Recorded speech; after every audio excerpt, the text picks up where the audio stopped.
Merci de m'avoir invité aujourd'hui à venir vous présenter cette agence ministérielle, puisque c'est un objet un petit peu nouveau, l'agence ministérielle pour l'IA de défense. Alors, je vais me permettre de signaler qu'on va arriver au 11 novembre, et plusieurs d'entre vous m'ont interrogé sur le bleuet que je portais sur le côté. Donc, c'est le Bleuet de France, et c'est une association nationale. Vous pouvez tout simplement taper dans Google Bleuet de France, et porter ce petit bleuet au moment du 11 novembre. C'est en soutien des familles, des blessés et des soldats français qui ont pu disparaître au cours des différentes guerres. Je vais effectivement, avant de vous présenter la mienne, revenir sur mon parcours. Donc, comme vous l'avez souligné, je suis directeur du pôle recherche de l'Agence ministérielle pour l'IA de défense, mais j'ai un parcours académique, puisque je suis professeur des universités. Mon parcours recherche est plutôt orienté calcul à haute performance et métaheuristique. C'est ce que j'ai fait pendant une bonne partie de ma carrière. Et j'ai travaillé notamment avec la DGA, puisque j'avais eu des allocations de thèse, comme on est beaucoup à le faire, et avec le CEA et la direction des applications militaires sur la dimension plutôt simulation numérique. Donc, il y a quelques années, j'ai candidaté pour l'Institut des hautes études de la défense nationale et j'ai suivi la formation qu'on appelle Armement Économie de la défense, qui est un cycle qui dure une année où vous abordez les enjeux scientifiques et techniques des systèmes de défense et de l'organisation de la défense au niveau national. Suite à ce passage à l'école militaire, j'ai rejoint l'Agence d'innovation défense, créée par Florence Parly, le ministre des Armées, où j'ai été directeur de projet pour l'intelligence artificielle pendant 4 ans. J'ai refait un court passage au CNRS, à CNRS Sciences Informatiques, comme directeur adjoint scientifique, et à la création de l'AMIAD, j'ai pris la direction du pôle recherche de cette agence. Alors, la présentation que je vais vous faire n'est pas très scientifique. Je vais vous donner les enjeux stratégiques autour de l'IA dans le contexte de la défense, et je vais essayer de décliner ces enjeux de façon un peu plus concrète sur la fin de ma présentation, en vous montrant comment on s'organise, pourquoi faire, et de vous présenter les premiers travaux de recherche. Alors, pour bien resituer le contexte, l'intelligence artificielle, on en parle beaucoup, vous n'allez pas être étonnés. Je cite quelques exemples. Ici, je ne peux pas lister tous les rapports qui ont été publiés, ne serait-ce qu'au niveau national sur l'intelligence artificielle. Vous êtes tous au courant qu'il y a une stratégie d'accélération IA qui est portée dans le cadre de France 2030. Et dans ce contexte, vous avez énormément de documentation disponible. Le dernier rapport, c'est le rapport qui a été produit en mars 2024, qui s'appelle « IA, notre ambition pour la France ». Je ne vais pas vous lire tout ce qu'il y a sur la planche, je vais simplement reprendre la partie au milieu. L'informatisation croissante de la société est au cœur de la crise. Elle peut l'aggraver ou contribuer à la résoudre. Suivant la politique dans laquelle elle s'insérera, elle apportera le meilleur ou le pire. Il n'y a dans ses effets ni automatisme ni fatalité. Ils dépendront de la façon dont évolueront dans les années à venir les relations entre l'État et la société civile. Donc on est vraiment sur un enjeu de société qui est exprimé de façon multiple dans de nombreux rapports. Vous êtes les premiers acteurs impliqués dans ces enjeux de société en faisant de la recherche en informatique au sens le plus large et en contribuant à la prise de conscience non seulement des enjeux, mais en développant, en levant ces verrous scientifiques et techniques. Alors cette situation, en fait, je ne l'ai pas prise dans le rapport de 2024 et je vais certainement vous surprendre, mais c'est un rapport qui a été publié en 1978. Donc la prise de conscience, elle n'est pas si nouvelle que ça. La question qu'on peut se poser, c'est pourquoi, 40 ans plus tard, on se pose toujours les mêmes questions. Si vous regardez ce rapport, le titre, et il y avait un mot dans ce que j'ai cité qui pouvait vous orienter sur le fait que la citation était un peu ancienne. En fait, on ne parlait pas d'intelligence artificielle, on ne parlait pas vraiment de numérique, mais d'informatisation. Vous voyez que le vocabulaire a un petit peu bougé, mais sur le fond, vous retrouvez les mêmes problèmes aujourd'hui que ceux exprimés à cette époque-là. C'était un rapport qui avait été commandé par Valéry Giscard d'Estaing, qui était le président de la République de l'époque, et qui avait été confié notamment à Alain Minc et Simon Nora, qui sont 2 inspecteurs généraux qui ont produit ce rapport. Et de ce rapport a été décliné le plan informatique pour tous du début des années 80, que certains d'entre vous ont certainement connu.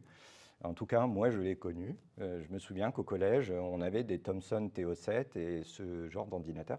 C'est les conséquences de ce premier rapport.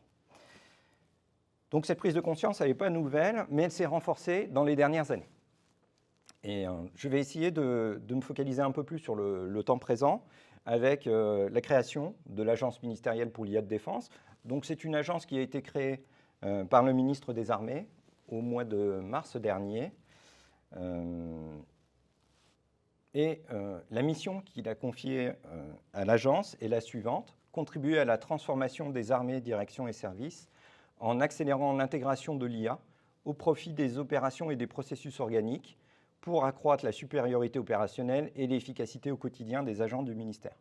En fait, cette définition est un peu longue, mais ce que souhaite le ministre des Armées, c'est faire évoluer l'ensemble du ministère à l'aide de la transformation numérique. Et dans cette transformation numérique, évidemment, vous avez l'intégration de l'IA et vous avez deux dimensions. Vous avez le ministère des Armées en tant que grande entité, un petit peu comme une grande entreprise ou une université. Et là, on est vraiment sur le quotidien des agents du ministère. Comment, grâce aux outils de l'IA moderne, on peut leur permettre d'accomplir mieux leur mission, donc d'améliorer leur efficacité au quotidien. Et puis, vous avez la dimension opérationnelle. Et donc, quand on parle de dimension opérationnelle, c'est bien au service du soldat. Donc, sont en particulier les systèmes d'armes. Donc, vous avez ces deux dimensions qui sont confiées à cette agence. Alors, agence ministérielle, ça veut dire que c'est un service à compétence nationale qui peut répondre aux sollicitations de l'ensemble des acteurs du ministère. Alors, un ministère comme le ministère des Armées est un grand ministère, dans le sens où vous avez une organisation autour de 3 grandes directions, qu'on appelle les 3 grands subordonnés. Le chef d'état-major des armées, qui, bien sûr, conduit les opérations militaires au nom de la France. Le délégué général pour l'armement, qui conçoit les systèmes d'armes dont auront besoin nos soldats. Et enfin, le secrétariat général pour l'administration, qui va faire en sorte que toute l'organisation puisse fonctionner. Donc, il va gérer le patrimoine immobilier du ministère, gérer tous les fluides, et puis également, c'est la direction des ressources humaines. Donc, le ministère des Armées est un ministère qui recrute tous les ans beaucoup de monde, puisque c'est une population jeune qui va faire un temps relativement, pour la plupart, relativement court au sein du ministère des Armées, 10, 15 ans de carrière au ministère des Armées. Puis ensuite, ils vont retourner à la vie civile. Et donc, un des enjeux pour le ministère, c'est de les accompagner dans leur retour à la vie civile. Et donc, cette dimension RH, c'est un premier point d'illustration. Eh bien, ça veut dire que de plus en plus, on développe des outils à base d'IA pour identifier les profils dont on aura besoin et pour accompagner aussi les personnels du ministère des Armées dans le choix des formations qu'on va leur faire suivre pour leur retour à la vie civile, pour qu'ils puissent retrouver facilement un emploi dans ce contexte. Alors, l'agence est dirigée par Bertrand Handepierre. Et si vous écoutez Bertrand, il a l'habitude de dire que sa mission, c'est de mettre l'IA en production. Donc, il ne s'agit pas seulement pour nous de développer des preuves de concept d'époque, mais il s'agit bien de fournir des systèmes en production pour l'ensemble des acteurs du ministère des Armées. Bertrand Handepierre, si vous regardez son parcours, c'est un ingénieur de l'armement, donc il a travaillé à la DGA, puis dans le cadre de la commission Villani, il a contribué au rapport qui a donné la stratégie IA nationale annoncée par le président de la République en 2017. Et ensuite, il a rejoint les équipes de Google et de DeepMind. Il revient aujourd'hui au ministère des Armées, fort de cette expérience, d'être passé chez un grand industriel du numérique avec les méthodes de travail qu'il a acquises dans ce contexte. Et c'est plutôt ça qu'on va essayer de faire aujourd'hui, c'est montrer comment un grand ministère comme le ministère des Armées peut tirer parti de cette innovation civile. Alors, je vais revenir, mais dans votre cas, je pense que vous n'allez strictement rien apprendre là-dessus, sur pourquoi on parle autant d'intelligence artificielle aujourd'hui, et je vais le faire en 2 planches. La première planche, je voudrais juste rappeler, et vous le savez tous, que la notion d'intelligence artificielle a été introduite très très tôt dans l'histoire de l'informatique, et l'un des événements fondateurs, ce n'est pas le seul, c'est un point de vue un peu arbitraire, c'est la conférence de Dartmouth en 1956, où il y a une conjecture qui est énoncée pour cette école d'été, qui dit que chaque aspect de l'apprentissage ou toute autre caractéristique de l'intelligence peut en principe être décrit avec une telle précision qu'une machine peut être construite pour le simuler. En fait, c'est une conjecture, donc il n'y a aucune démonstration. Et vous voyez que ici, ce qu'on dit finalement, c'est qu'on va faire une simulation d'un phénomène qui a été modélisé, un aspect de l'apprentissage. Et je fais référence ici à un livre que peut-être là vous ne connaissez pas, Les formes de l'intelligence humaine, qui est un livre d'Howard Gardner, qui est un psychologue américain, qui a publié ses travaux dans les années 80. Alors, je précise tout de suite que cette théorie est aujourd'hui très controversée dans le cadre des sciences humaines parce qu'elle a été utilisée dans un contexte d'enseignement et très vite, elle a un biais, cette méthode, c'est que vous encouragez les enfants très très tôt à se spécialiser sur une spécialité parce que vous pensez qu'ils ont un attrait naturel pour les mathématiques, par exemple, ou la musique, ou autre, ce qui n'est pas, on a démontré que ce n'était pas si vrai que ça. Mais malgré tout, ce qui est intéressant, c'est que dans cette théorie, il explique, Gardner, que l'intelligence humaine, en réalité, prend différentes formes, et chacun d'entre nous développons ces différentes formes d'intelligence. Initialement, il en a défini 6, et en fait, vous pouvez voir des raffinements là-dedans qui vous amènent jusqu'à une dizaine de formes d'intelligence, mais les principales, c'est d'abord l'intelligence logique et mathématique, c'est notre capacité à raisonner et à calculer. La deuxième forme d'intelligence, elle est visuelle ou spatiale, autrement dit, c'est votre capacité à vous repérer dans l'espace. C'est quelque chose qui est extrêmement naturel pour nous. Pour un robot, c'est beaucoup plus compliqué. L'intelligence corporelle et kinesthésique, c'est la capacité que je vais avoir à prendre cette télécommande en main et à la manipuler. C'est quelque chose que je peux faire même sans la regarder. Je sais simplement où elle est. L'intelligence musicale et rythmique, on a la chance d'avoir un grand musicien parmi nous. Moi, j'apprécie la musique, mais j'en joue pas. Et je suis encore moins capable d'en composer. Donc, vous voyez que sur chacune de ces formes d'intelligence, vous pouvez avoir une appétence naturelle ou alors avoir appris à développer cette compétence, que ce soit à l'école, dans vos expériences personnelles, professionnelles. L'intelligence verbale et linguistique, c'est ce qui distingue généralement l'homme des animaux, c'est la capacité à s'exprimer dans une langue naturelle et on va pouvoir se comprendre très facilement. Et puis, l'intelligence interpersonnelle, c'est ce qu'on fait en ce moment, c'est-à-dire qu'on a une interaction, alors elle est plutôt passive pour l'instant, mais j'espère que vous me poserez des questions. C'est-à-dire que là, c'est moi qui vous présente mes travaux, vous m'écoutez, et normalement, à un moment, on va rentrer en interaction là-dessus. En fait, si vous vous posez cette question de ces formes d'intelligence aujourd'hui, l'ordinateur, qu'est-ce qu'il sait faire là-dedans? Si vous revenez aux premiers ordinateurs, en fait, ce qu'on leur a demandé, c'est d'abord de développer l'intelligence logique et mathématique. C'est d'abord fait pour broyer du nombre. Et d'ailleurs, rappelez-vous les premiers ordinateurs, que vous preniez l'américain, l'ENIAC, ou l'ordinateur anglais, le Colossus, un peu moins connu. Dans les deux cas, les applications, c'était des applications militaires. L'ENIAC, c'était principalement calculer des tables d'artillerie au début. C'est un peu rébarbatif à faire, mais c'est facile. Donc, ce qu'on voulait, c'était accélérer ces calculs. Et puis, le Colossus, la version anglaise, vous connaissez tous l'histoire de Turing, la machine Enigma, la bataille d'Angleterre en 1940, où les Anglais avaient besoin de casser le code allemand qui était utilisé pour coordonner les attaques de sous-marins. Et c'est vraiment cette capacité à broyer du nombre qu'on a cherché à développer avec ces premiers ordinateurs. Et puis, peu à peu, vous regardez ces formes d'intelligence, l'ordinateur a progressé dessus. Vous avez tous dans votre téléphone soit la version d'Apple, soit la version de Google, et vous pouvez parler à votre téléphone. À peu près. Donc, vous pouvez lui demander la météo. Des choses simples, il va vous répondre. En langage naturel. Ce n'était pas le cas il y a quelques années. Vous voyez bien que les véhicules aussi gagnent de plus en plus une forme d'intelligence visuelle et spatiale. C'est-à-dire qu'un véhicule avec un petit peu d'autonomie est capable de vous maintenir dans la voie, d'éviter d'écraser le piéton si vous avez été distrait au passage piéton, et ainsi de suite. Donc là aussi, vous voyez que l'ordinateur gagne des compétences au fur et à mesure sur chacune de ces dimensions. l'intelligence corporelle, évidemment, musicale et rythmique, de plus en plus. Vous avez de la musique d'ascenseur composée par des intelligences artificielles. Et interpersonnel, vous voyez de plus en plus de robots être capables de vous accueillir dans des restaurants, par exemple, de débarrasser la table, et ainsi de suite. Finalement, la frontière entre l'ordinateur, celui qui est physiquement devant moi, et cette forme d'intelligence artificielle, vous voyez qu'on est de plus en plus dans des systèmes embarqués où l'ordinateur est de plus en plus enfui et où l'algorithmique qui est derrière est de plus en plus évolué. Ce qu'on remarque aussi, c'est qu'au cours des dernières années, l'importance de la donnée s'est renforcée.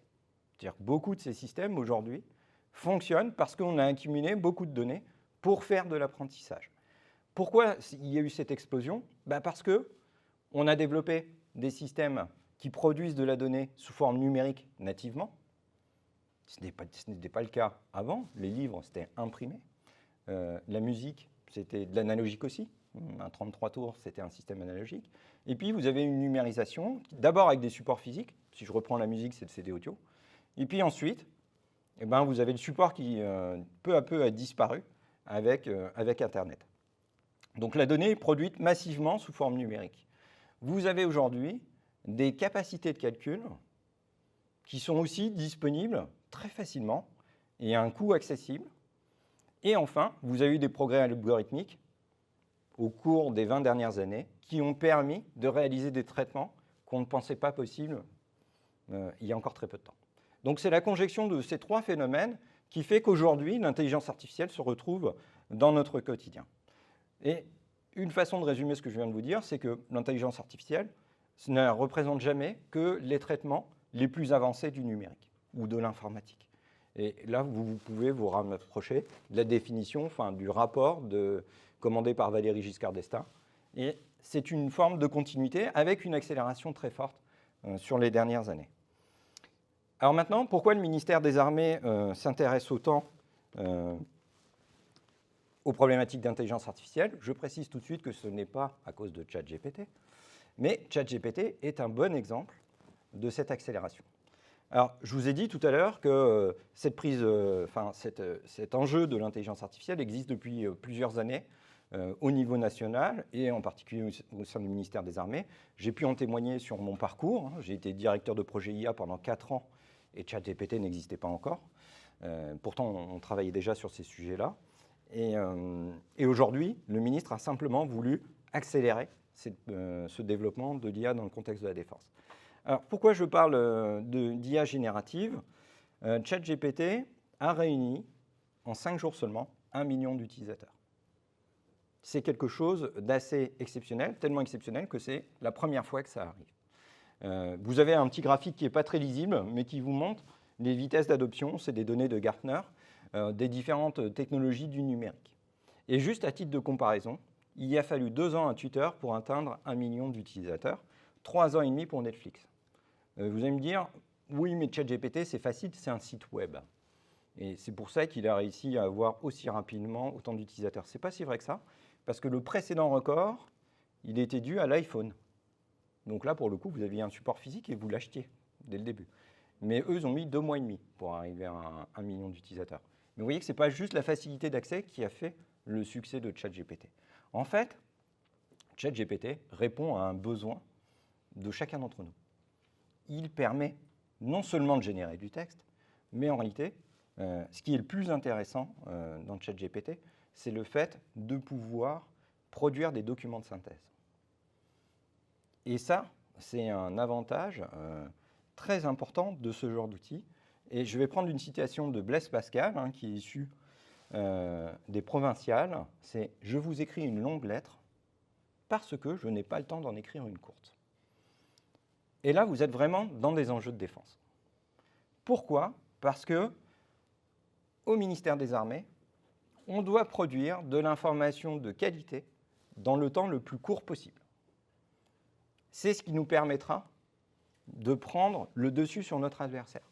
C'est notre capacité à réagir et à anticiper les prochaines actions. Donc, pour un ministère comme le ministère des Armées, l'IA générative permet d'industrialiser la production de documents de synthèse de bonne qualité dans un temps restreint. Alors attention, je le dis tout de suite, il n'est pas question d'automatiser la production de documents. C'est d'utiliser des IA génératives pour nous permettre d'aller plus vite. Par contre, on garde la maîtrise de l'ensemble du système, et je rappelle juste quelques éléments importants pour nous, le maintien d'un contrôle humain suffisant et la permanence de la responsabilité du commandement. Ça veut dire que de toute façon, celui qui décide, c'est le chef. C'est jamais un ordinateur. Alors évidemment, ces technologies introduisent de nouveaux risques. Une course technologique déjà, je vais l'illustrer tout à l'heure, la supériorité de l'adversaire dans le tempo des affaires, dans la capacité à manœuvrer plus vite que nous, ou bien encore dans la désinformation. Alors, cette planche, je l'ai rajoutée ce matin. Vous l'avez peut-être vu dans la presse. Facebook vient de faire un communiqué, c'est ce que vous avez à droite ici, le 4 novembre dernier, où il explique qu'il a passé un accord avec les agences gouvernementales américaines pour favoriser l'utilisation des modèles open source Llama dans des contextes de sécurité nationale et de défense nationale. Et j'ai pris simplement un extrait de ce qui est précisé dans ce communiqué. Donc, le nous étant Facebook, nous pensons qu'il est dans l'intérêt de l'Amérique et du monde démocratique, au sens large, que les modèles open source américains excellent et réussissent par rapport aux modèles de Chine et d'ailleurs. Donc vous voyez qu'il y a un véritable enjeu, il y a une forme de course à l'armement autour de l'IA générative aujourd'hui dans le contexte de la défense. Illustration très concrète, et je vous ai mis des liens vers l'information. Des chercheurs chinois, 6 chercheurs, ont publié un papier au printemps où ils expliquent qu'ils ont utilisé Llama 2, la version 13 milliards de paramètres, et qu'ils l'ont spécialisé pour des questions de défense. Et leur projet s'appelle ChatBit, et il a été affiné et optimisé pour du dialogue et des réponses à des questions dans le domaine militaire. Et c'est un document qui est public, qui a été publié par ces chercheurs chinois. Donc vous voyez qu'il y a vraiment une question aussi de souveraineté technologique autour de ces IA génératives dans un contexte sécurité nationale, défense nationale. Alors, cette intelligence artificielle, on peut la voir comme un risque pour la société. Vous vous rappelez mon introduction, risque ou opportunité. Essayons de peser le pour et le contre. Risque, je vous avais 2 exemples, plutôt 3 même. Un premier, je l'ai évoqué, la désinformation. Donc là, vous avez une conférence qui avait été donnée à l'IHEDN sur la désinformation, et où vous avez un entretien avec une spécialiste de la question, Madame Labbé, qui dit en gros, en désinformation, le grand changement, c'est l'émergence de l'IA. Pourquoi ? Parce que vous industrialisez la production de fausses informations très rapidement, et vous n'avez plus le temps de les démentir. Elles se propagent très rapidement. Donc ça, c'est un premier risque. Deuxième risque, plus dans la communauté scientifique, Bruce Perens, qui est un des pairs d'une grande distribution Linux, lui explique que finalement, on remet en cause le modèle open source avec ces IA génératives qui sont alimentées par les codes publiés par des informaticiens pour aider d'autres informaticiens, pas pour que quelques-uns ensuite utilisent tous ces résultats dans un contexte plus lucratif.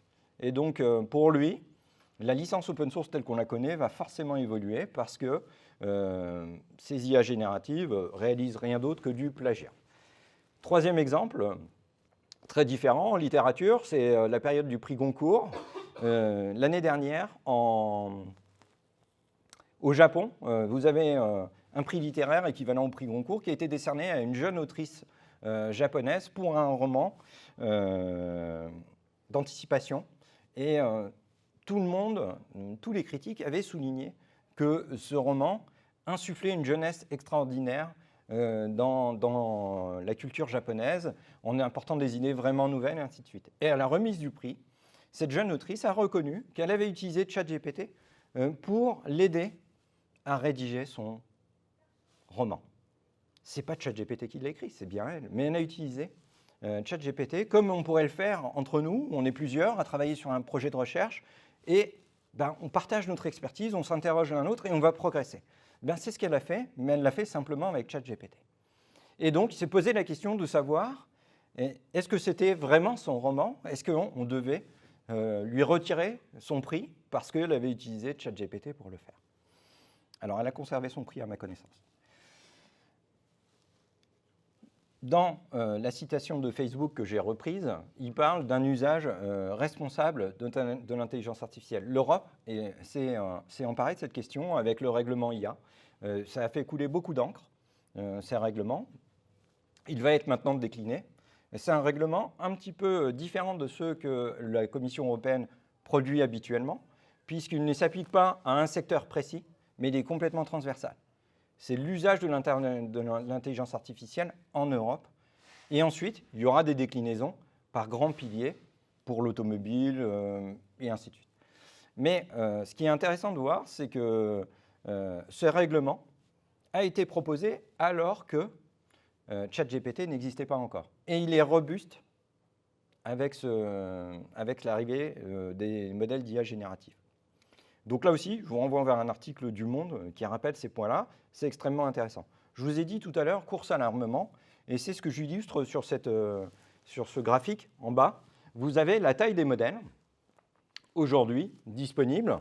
Et la taille de la planète, c'est grosso modo le nombre de paramètres qui composent ces modèles. Et vous voyez que tous, aujourd'hui, dépassent largement le milliard, 2 milliards. Hein, vous avez des modèles à 2 trillions de paramètres pour les plus gros. Donc, ce sont des modèles qui ont tendance à exploser. Et ce qui est intéressant de voir, c'est que des modèles, les premiers modèles étaient en centaines de millions, 300, 400 millions. On a passé de milliards facilement et on continue à augmenter ces tailles de modèles chaque jour. Alors, pour la science, c'est aussi un vrai sujet. Vous avez aux États-Unis un projet qui s'appelle Aurora GPT, qui est porté par Argonne et qui vise à produire un modèle ouvert pour la science. Et ce projet s'appelle Aurora GPT parce que le supercalculateur d'Argonne est le supercalculateur Aurora, qui est l'un des plus puissants au monde. Alors, je ne sais pas s'il sera encore dans le top 5 mondial, on le saura dans quelques semaines à Supercomputing, mais la stratégie d'Argonne est de dire on a un supercalculateur de classe mondiale et on va développer également un système d'IA générative générique pour la science. Et là aussi, vous voyez que la question qui se pose, c'est comment on garantit la qualité des réponses qui sont produites, comment on s'assure qu'on garantit la robustesse, que ces résultats sont éthiques, et beaucoup de questions de ce type-là. Là aussi, vous pouvez aller voir ce projet, il est très intéressant. Et puis le dernier que je mentionne, c'est l'Université Michigan, qui a un institut autour de l'intelligence artificielle et de ses usages, et qui a produit un guide à destination des chercheurs. Et dans ce guide, on vous explique comment utiliser l'IA générative pour écrire un article de recherche, comment utiliser l'IA générative pour préparer une soumission d'un projet de recherche, et puis évidemment, vous avez l'autre volet, comment vous, en tant qu'expert, vous pouvez utiliser l'IA générative pour évaluer un papier, un projet, et ainsi de suite. Donc c'est extrêmement intéressant de voir que tous les métiers, même le nôtre, sont directement impactés par l'émergence de l'IA générative à tous les niveaux. Alors c'est aussi une véritable opportunité parce que vous avez de plus en plus d'outils disponibles sur étagère, la plupart open source que vous pouvez utiliser. J'ai mentionné Llama, donc vous avez un grand modèle qui est disponible en open source, que vous pouvez utiliser tel quel, ou ensuite utiliser pour faire de l'inférence sur vos propres documents, donc du RAG, ou bien faire du fine-tuning sur vos corpus de données. Vous avez des interfaces type ChatGPT qui sont aujourd'hui open source. C'est l'exemple que j'ai pris ici avec OpenWebUI. Et ce sont bien que des exemples. Et puis, vous avez de plus en plus des projets qui vous permettent de déployer ces LLM sur vos propres infrastructures. Et là, je vous ai mentionné le projet Aristote Dispatcher qui est porté par Central Supélec, qui permet de déployer sur une infrastructure maîtrisée un LLM que vous pouvez accéder par OpenWebUI si vous le souhaitez. C'est l'exemple que j'ai pris ici. Là, vous voyez que je fais tourner un Llama 3, 70 milliards de paramètres. Évidemment, il n'est pas capable de tourner sur une machine comme celui-là. Mais en réalité, derrière, j'ai une instantiation qui est lancée chez un clouder dont j'ai loué des GPU. Et donc ces technos sont disponibles en open source. Vous pouvez faire de la génération de code également de la même façon. Plutôt qu'utiliser Copilot de Microsoft, vous avez des solutions open source que vous pouvez installer sur votre machine. Donc vous avez aujourd'hui un ensemble d'outils qui sont capables de faire ça. Et puis vous avez aussi des startups qui continuent à développer très largement ces outils et qui, pour la plupart, vont les mettre en open source. J'en ai mentionné plusieurs. GameFace, que vous connaissez peut-être, qui avait été à l'origine du projet Bloom. Et puis Lighton, qui est une startup française, tout comme Mistral AI, dont on parle beaucoup. Alors si je reviens dans le contexte de la défense, je vous ai dit tout à l'heure que la donnée était quelque chose d'essentiel pour maîtriser nos systèmes. Alors, dans le contexte de la défense, on parle souvent d'une boucle qu'on appelle OODA. Est-ce que vous avez déjà entendu ce terme-là? Non. Donc OODA, c'est un colonel de l'armée de l'air américaine qui a proposé cette boucle. O pour observer, O pour orienter, D pour décider, A pour agir, l'action. Donc la boucle OODA, c'est une boucle qui est très utilisée dans le contexte de la défense, puisque vous allez observer votre environnement, vous allez éventuellement orienter vos capteurs pour aller chercher plus d'informations. Sur la base des informations que vous allez recueillir, vous allez décider avant d'agir. Et c'est un principe très général que vous pouvez prendre dans un contexte autre que la défense. Vous posez la question de votre prochain projet de recherche. Dans votre thématique, vous allez commencer par faire de la revue bibliographique. Éventuellement, vous allez vous cibler un peu plus dans votre revue bibliographique par rapport à ce que vous avez observé. Vous allez orienter. Puis, vous allez décider d'un nouveau projet et après, vous allez le conduire. Donc, c'est l'action. Donc, vous voyez que ce principe est assez général. Et pour ce qui nous concerne, de quelles données parle-t-on? Eh bien, des données qui existent, pour certaines dans le civil, c'est ce que j'ai illustré à gauche, qu'est-ce qui se passe en 1 minute sur Internet, et puis d'autres qui sont très spécifiques défense. Et les données qui sont à gauche, vous les connaissez bien. C'est combien il y a d'achats réalisés en commerce en ligne chaque minute qui passe, combien de minutes de streaming sur YouTube ou sur Netflix, et ainsi de suite. Ces chiffres sont faramineux aujourd'hui. Dans le contexte de la défense, on produit aussi sans arrêt de la donnée. Simplement, la donnée qui est produite dans les systèmes de défense est très différente de celle du monde civil. Vous avez quelques illustrations ici qui vous montrent le type de capteur qu'on peut manipuler. Vous avez par exemple en haut à gauche un A400M, donc un avion militaire produit par Airbus. Cet avion comporte quelques dizaines de milliers de capteurs à bord qui vont produire en permanence de la donnée instrumentée. Vous avez l'exemple en dessous d'un ravitaillement en l'air. Pour réaliser ça, c'est une chaîne logistique extrêmement complexe qu'il faut mettre en place, puisque vous voyez bien que vous aviez un avion ravitailleur et que derrière, vous avez l'avion de chasse qui va devoir se positionner au bon endroit géographiquement, au bon moment, pour venir faire son plein. Donc évidemment, ce sont des opérations qui sont extrêmement complexes à organiser, surtout dans une zone de conflit. Vous êtes obligé, vous assurer de pouvoir ravitailler à temps votre avion de chasse dans une zone où il ne sera pas exposé pendant le moment où il va le faire. Vous avez la problématique du satellite, évidemment. Alors les satellites, ils existent dans le civil. Par contre, les problématiques qu'on va regarder ne sont pas tout à fait les mêmes que le civil. Vous prenez Copernicus, le projet européen. L'objectif de Copernicus, c'est de suivre l'impact de l'activité humaine sur l'évolution de la planète, et notamment dans le cadre du réchauffement climatique. Pour la défense, on va aussi suivre l'activité humaine, mais pas forcément avec le même objectif. Nous, ce qu'on va chercher à voir, c'est comment une activité sur une zone d'intérêt pour la défense va se développer en faisant de l'observation. Donc typiquement, je prends un port quelque part à travers le monde et je vais essayer de vérifier si je peux observer des navires de guerre stationnés dans ce port. Donc ce n'est pas tout à fait les mêmes questions. Et puis, vous avez des grands capteurs qui existent très peu dans le civil. J'en ai illustré 2 ici. Les sonars, qui équipent évidemment les sous-marins. Très souvent, les sonars, on les utilise pour détecter d'autres sous-marins. Dans le civil, vous pouvez en trouver, mais c'est plutôt pour étudier les populations halieutiques, donc ce n'est pas tout à fait les mêmes objectifs. Les radars, évidemment, là aussi, c'est un enjeu pour nous, de pouvoir des radars suffisamment performants, suffisamment discrets, pour nous permettre de repérer des intrusions dans notre espace aérien, sans pour autant que ce radar soit repéré par l'avion qui rentre dans la zone.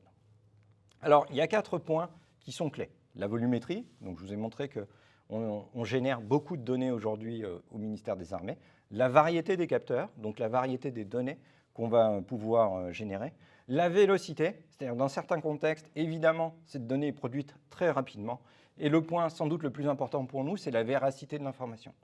Il est primordial pour nous qu'on ait une information de qualité vérifiée en permanence pour pouvoir orienter correctement notre action. Donc la donnée, pour nous, c'est un enjeu essentiel aujourd'hui. Et donc on est en train de s'organiser pour pouvoir la collecter dans les meilleures conditions. Donc ça veut dire qu'on a des processus de gouvernance, qu'on a une architecture et une acculturation. Parce qu'évidemment, l'opérationnel, son métier, ce n'est pas de collecter de la donnée. Et pour autant, vous vous rendez bien compte qu'on a besoin de ces données opérationnelles pour pouvoir entraîner des systèmes de défense par la suite.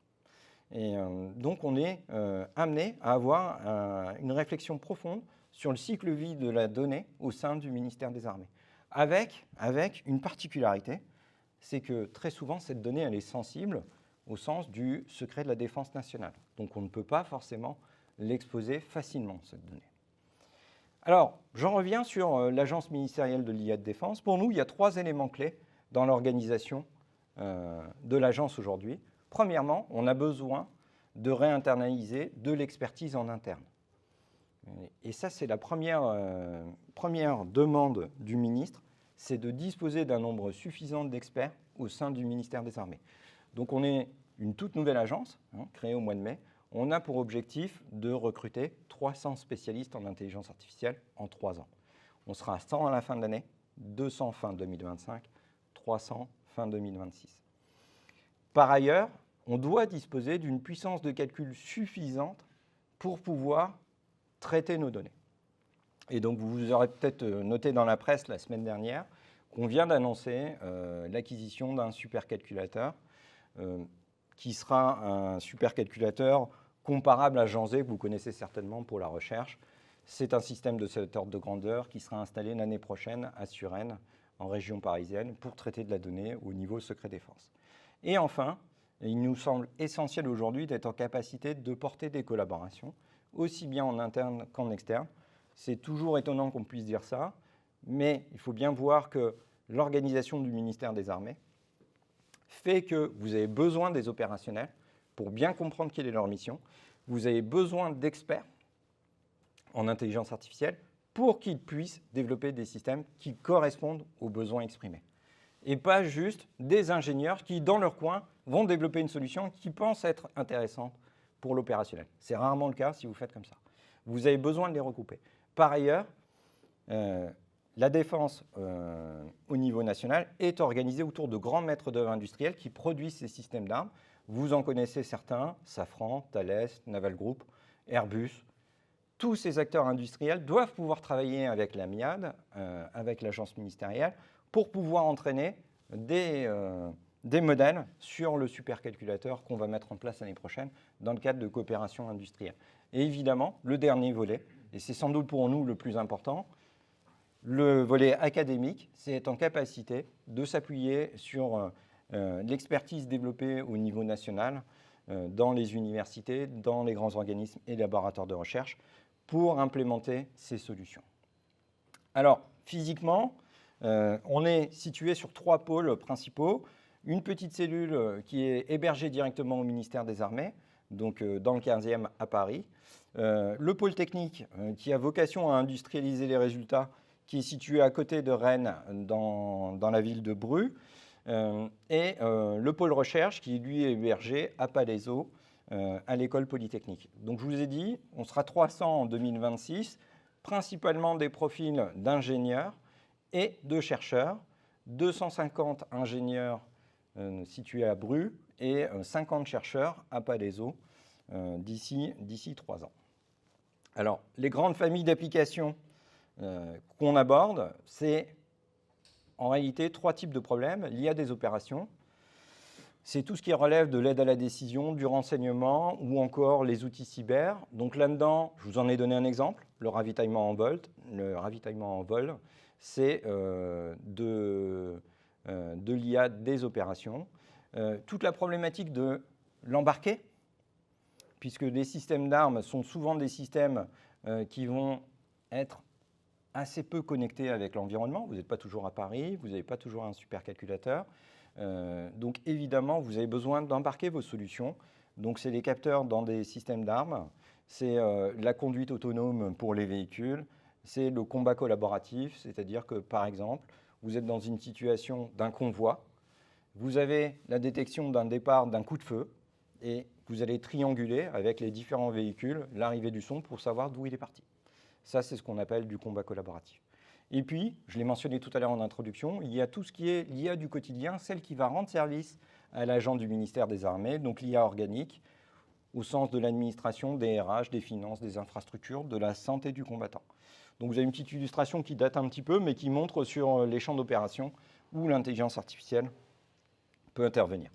Je vais me focaliser un petit peu plus sur le pôle recherche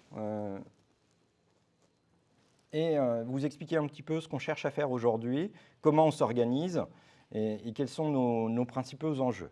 Alors, vous avez une vue de l'école polytechnique. Je vous ai dit qu'on était hébergé par l'école polytechnique. Alors, on n'a pas la Méditerranée, bon, un petit lac devant. Et en fait, si vous connaissez le site de Palaiseau, petit, tout petit, mais si vous connaissez le site de Palaiseau, ben, on est situé sur la gauche au niveau du X-Novation Center, qui est le bâtiment où sont hébergées les startups de IP Paris. Donc on est vraiment au cœur de l'écosystème de Saclay, à proximité immédiate des laboratoires de recherche, que ce soit le LIX, le LISEN, l'INRIA, et puis également très bien connecté avec l'ensemble des universités parisiennes. Alors, nous avons 3 objectifs principaux sur le pôle recherche. Un, et je l'ai déjà dit tout à l'heure, favoriser le développement de l'IA avec l'écosystème civil et en particulier le monde académique. Et on a besoin de créer une communauté IA de défense, attirer des jeunes talents. C'est un point essentiel pour nous. On doit recruter des experts qui vont contribuer à ces travaux et qui auront aussi la possibilité de renforcer notre écosystème. J'ai mentionné tout à l'heure les grands industriels de défense. Eh bien, certains de ces jeunes qui vont nous rejoindre pourront ensuite aller rejoindre ces grands industriels de la défense, mais aussi les armées qui recrutent beaucoup d'experts, ou encore les grandes directions du ministère des Armées. Et pour nous, ce qui est important, c'est de crédibiliser l'action du ministère en publiant au meilleur niveau. C'est pour ça qu'on a créé ce pôle recherche. Pour le ministre des Armées, aujourd'hui, l'intelligence artificielle est une rupture majeure dans les systèmes de défense, au même titre que la dissuasion il y a déjà quelques dizaines d'années. Et donc, pour lui, c'est important qu'on soit au meilleur niveau. Et pour le démontrer, il s'agit de publier également nos résultats à partir du moment où, évidemment, on ne traite pas de données secret défense. Mais donc, on a vraiment cet objectif de publication.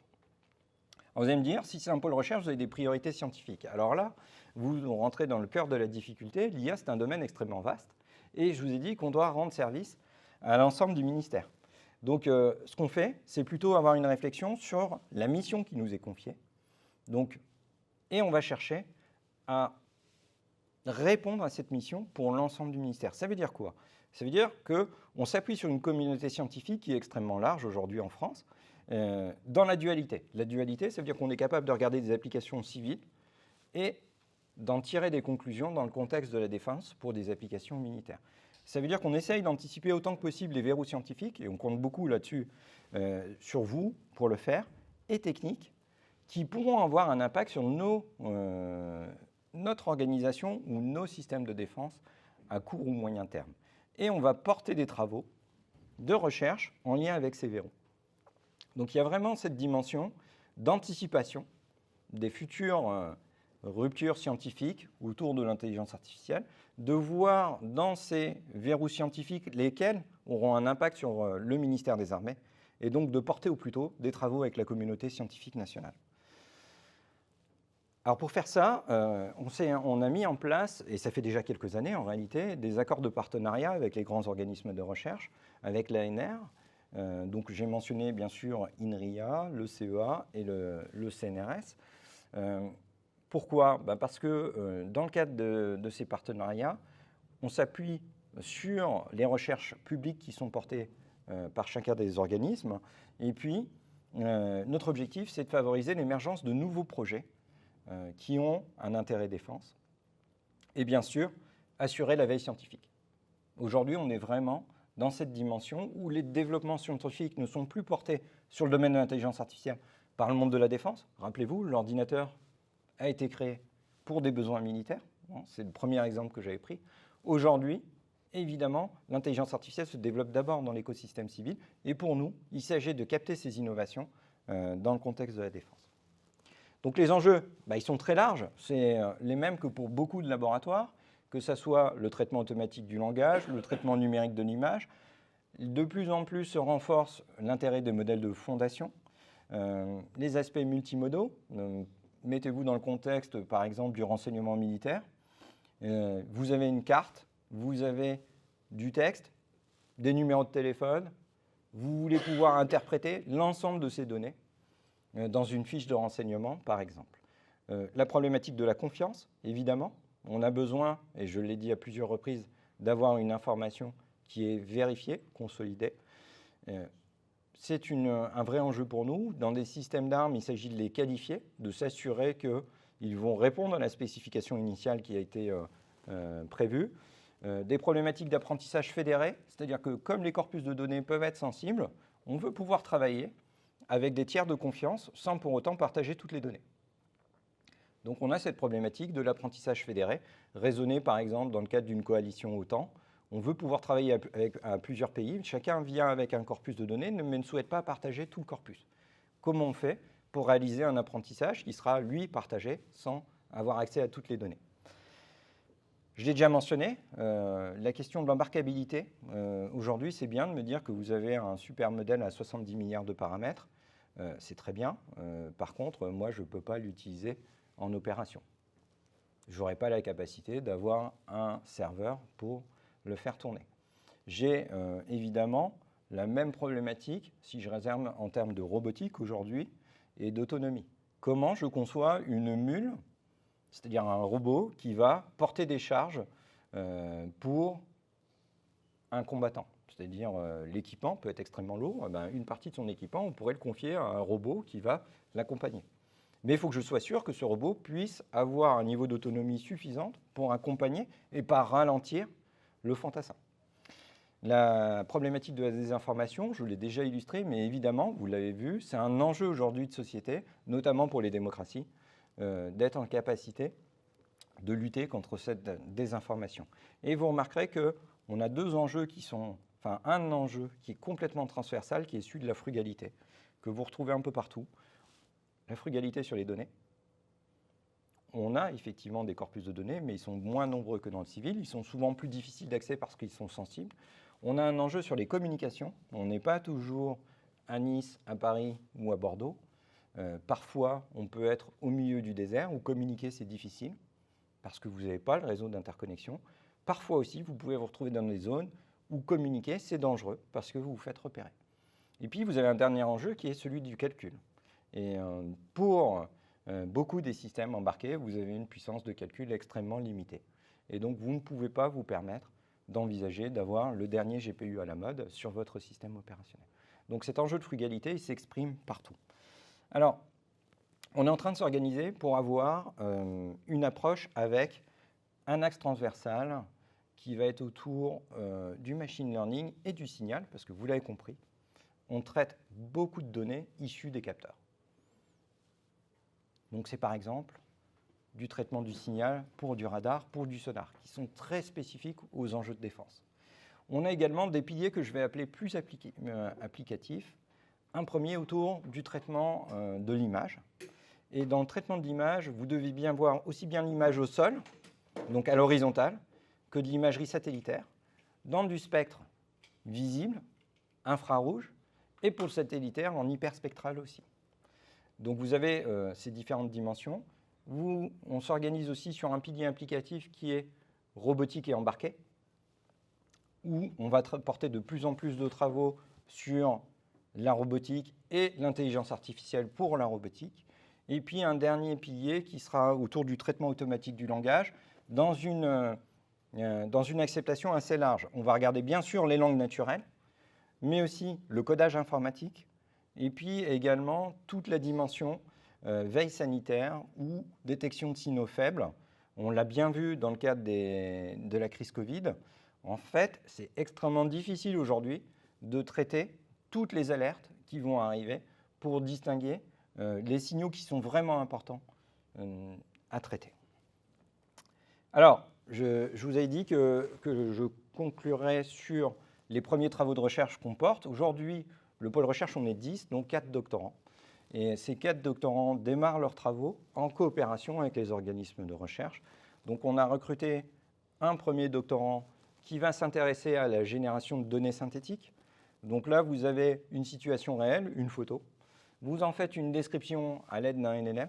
Et ensuite, vous régénérez des données synthétiques équivalentes dans un contexte légèrement différent. Pourquoi on a besoin de faire ça? Parce que, comme je vous l'ai dit, on n'a pas forcément suffisamment de données. Et si, par exemple, vous voulez voir un Rafale au-dessus de Paris, ben, ça n'arrive pas tous les jours. En fait, vous pouvez le voir, ce Rafale au-dessus de Paris, et c'est juste au 14 juillet. Sinon, il n'y a pas de raison. Et pourtant, nous, on aimerait bien avoir plus de données sur des avions qui pourraient survoler Paris. Et donc, puisque cette situation ne se produit pas dans la réalité, eh ben, on va chercher à générer ces données de façon automatique pour ensuite pouvoir entraîner nos systèmes sur cette base-là. Le deuxième sujet de thèse qu'on a lancé cette année porte sur la détection de campagnes de désinformation et notamment l'attribution de ces campagnes de désinformation. Donc là, on n'est plus sur de la théorie des graphes et l'utilisation de l'intelligence artificielle dans ce contexte.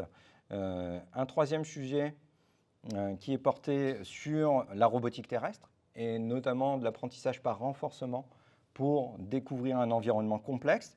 Donc encore une fois, je vais resituer un petit peu ces travaux-là. Il ne s'agit pas pour nous d'explorer le centre-ville de Paris. Ça, c'est relativement facile à faire. Pourquoi? Parce que vous avez un environnement qui est extrêmement bien structuré. Vous avez une route, à chaque intersection, vous avez un feu, vous avez des immeubles, vous avez des passages piétons. Donc vous pouvez vous repérer assez facilement en ville. Mettez-vous au milieu de la forêt, juste derrière, là, et vous allez voir que c'est beaucoup plus compliqué de se repérer dans votre environnement, de pouvoir décider du chemin que vous allez emprunter dans un environnement naturel qui est beaucoup moins structuré. Donc c'est des travaux de ce type-là qu'on porte. Et puis un dernier travail de thèse qui vient de démarrer sur la détection d'images truquées qui sont mises en ligne.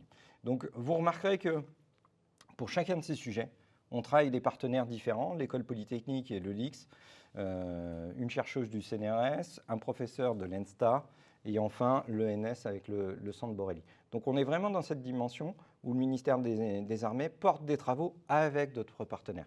Tous les doctorants sont employés du ministère des Armées. C'est extrêmement important pour nous parce que c'est le moyen de leur donner accès à une culture de la défense. C'est-à-dire qu'il y a 2 semaines, ces premiers doctorants, je les ai emmenés à Toulouse et ils sont allés visiter le centre de la DGA sur les techniques aéronautiques et spatiales. Pourquoi? Pour comprendre comment la DGA teste des grands systèmes de défense. Et puis on les a emmenés rencontrer des opérationnels et on est allé au commandement de l'espace. Et donc le fait qu'ils soient un personnel du ministère des Armées, on va pouvoir avoir cette interaction très très proche avec l'ensemble du ministère. Et ce type d'acculturation ou cycle de défense, on va le faire très régulièrement. Ça permet aux chercheurs de bien comprendre quels sont les enjeux de défense et ça permet aux opérationnels aussi de comprendre ce qu'ils peuvent attendre de la recherche. Il s'agit pour nous d'une montée en compétences des 2 côtés. Et je terminerai sur un dernier projet qui a été mené en cycle court. Sur cette semaine, on a organisé un sprint à partir d'un papier de recherche qui a été publié par Stanford et que personnellement je trouve très intéressant. En fait, ce projet s'appelle STORM et vous avez ici la référence du papier qui a été publié par les chercheurs de Stanford où il s'agit de générer en automatique des articles du style Wikipédia sur une question. Et vous avez une illustration que j'ai faite à gauche pour une intervention que j'ai faite à l'ONERA il y a quelques semaines. Je vais revenir dessus. Mais le principe de STORM, c'est que vous utilisez des LLM pour répondre à la question. Et vous avez une approche multi-agent. En fait, quand vous posez une question, là, la question que j'avais posée, je vais vous l'illustrer, c'est quelles sont les plus grandes souffleries à travers le monde? Donc j'ai posé cette question à Storm, et lui va décomposer cette question et aller chercher des articles Wikipédia les plus proches de la thématique que je traite. Pour chacune de ces pages, il va considérer qu'il a un persona, c'est-à-dire un LLM un petit peu augmenté. Il fait du RAG par rapport à la page qu'il a associée. Et puis derrière, pour construire la réponse, il va faire dialoguer ces différents personas qui représentent chacun une connaissance particulière de la question que vous avez posée entre eux, pour ensuite vous générer un article de synthèse qui ressemblera à un article Wikipédia. Donc ça, c'est des codes open source. Moi, ce qui me posait problème dans la version de Stanford, c'est la source de données qui était utilisée, ça ne pouvait être que Wikipédia. Or, moi, j'aimerais bien pouvoir utiliser des données qui ne sont pas sur Wikipédia. 2, et ça, c'était un petit peu plus gênant, forcément, vous utilisiez OpenAI dans l'implémentation. Donc, évidemment, vous l'avez bien compris que pour des questions de défense, on n'utilisera pas de solutions qu'on ne maîtrise pas de bout en bout. Donc, en particulier, on n'utilisera pas OpenAI. Donc, moi, ce que j'ai demandé aux étudiants, et c'est un projet qu'on a fait avec Central Supélec, c'est de couper ces deux dépendances, puisque vous avez un Git qui vous met à disposition les codes du papier. Et ben, on a repris ces codes et on a remplacé la source de données par des documents qu'on peut stocker en local sur notre poste. Et évidemment, le lien vers OpenAI, on l'a remplacé par l'outil que je vous ai montré tout à l'heure, Aristotle Dispatcher, qui vous permet de décider le LLM que vous voulez utiliser et où vous voulez l'utiliser. Et donc, en cette semaine, on a réussi à reproduire les résultats du papier original et puis surtout, le pouvoir l'avoir au sein du laboratoire pour nous, sur nos propres postes. Et vous pouvez, par exemple, l'utiliser pour le connecter avec Archive et poser une question de recherche. Et il vous sourcera les documents qu'il a utilisés pour générer votre question. Alors, comme je vous l'ai dit tout à l'heure, ces travaux qu'on porte, ils sont publics. Donc, on reversera l'ensemble des modifications qu'on a fait au projet initial.